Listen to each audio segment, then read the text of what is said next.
David Parker.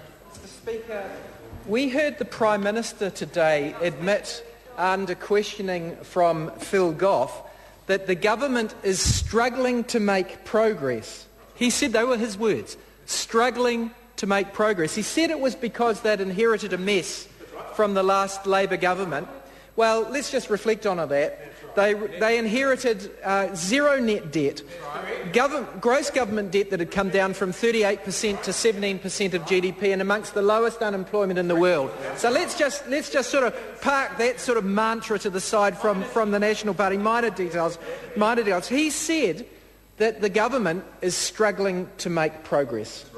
I was amazed to hear that acknowledgement today. They're struggling to make progress, and I think we might hear more about that in Parliament over the next few days, because that was an incredible admission from a government that is already being labelled by the media as lacking a plan.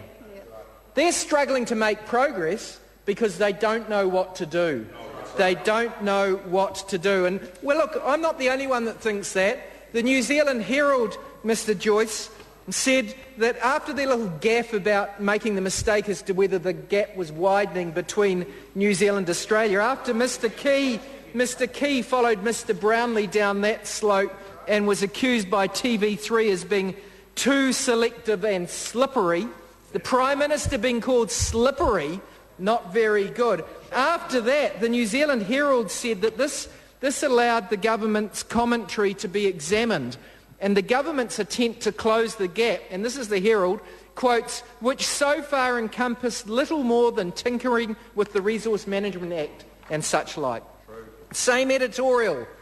In respect of the government's economic performance, when relatively little is done, relatively little happens, things can even go backwards. What did Bernard Hickey say? He said, and I heard, we're losing a whole generation of workers before our eyes, and our government appears to be sitting on its hands, hoping the problem will go away. What did national government say earlier in the year? Well, earlier in the year, they were promising a steps change. This is their thing, the economy, February 2010, our 2010 priorities. National seeks a step change in economic performance. Well, you know, what's their latest one? They've actually, edition two of the same document came out a week ago. No talk of a step change. That's the only thing. There are three things that have dropped out of their plan since then and now. They've stopped promising a step change.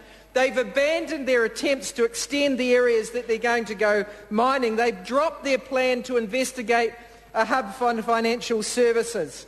Mr Speaker, there is nothing new in the August plan. It's just that they've dropped out some of the things that were in their February plan. Now, their latest acknowledgement is that they've been wrong on savings.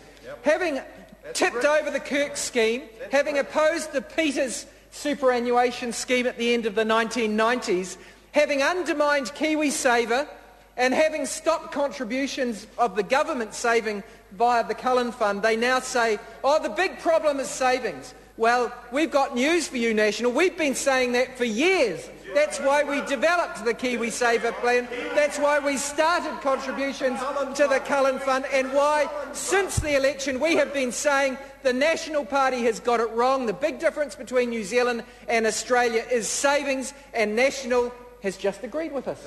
They've just agreed with us.